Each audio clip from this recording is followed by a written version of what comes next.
منبر پہ بیٹھنے والا یہ نہیں کہہ سکتا کہ میں اللہ کے لیے کہہ رہا ہوں۔ میں تمہارے بارے میں قسم کھا سکتا ہوں کہ تم سب اللہ کو راضی کرنے کے لیے آئے بیٹھے ہو۔ میں اپنے بارے میں نہیں کہہ سکتا کہ میں اللہ کے لیے تم سے بات کر رہا ہوں۔ میں موت پہ مجھے پتہ چلے گا کہ یہ مردود تھا یا مقبول ہے، یہ شہرت کا افسانہ تھا یا دین کی محنت تھی، یہ موت پہ پتہ چلے گا، اس سے پہلے مجھے کچھ پتہ نہیں۔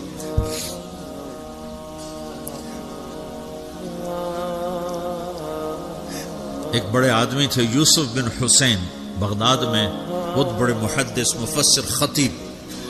جب ان کا انتقال ہونے لگا بڑی شہرت پائی تو انہوں نے کہا یا اللہ، ایک میرے پاس خیانت ہے، ایک میرے پاس دیانت ہے۔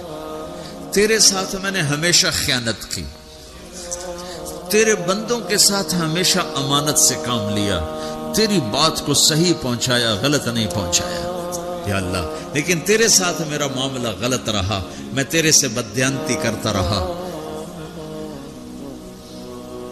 یا اللہ میری دیانت کے بدلے میری خیانت کو معاف کر۔ یہ کہتے کہتے ان کا انتقال ہو گیا۔ تو خواب میں اپنے کسی دوست کو ملے تو انہوں نے پوچھا آپ کے ساتھ کیا ہوا؟ تو کہ اللہ نے مجھے اپنے سامنے کھڑا کیا اور کہا یوسف تیری بات نے مجھے خوش کر دیا، جا اسی کے طفیل تجھے معاف کیا۔ بے شک میں تیری خیانت کو دیکھتا رہا لیکن تیری دیانت کے بدلے تیری خیانت کو معاف کرتا۔ میری تبلیغ مردود ہو گئی، آپ کی تبلیغ مردود ہو گئی، آپ کھڑے ہو گئے مجرموں کے ساتھ۔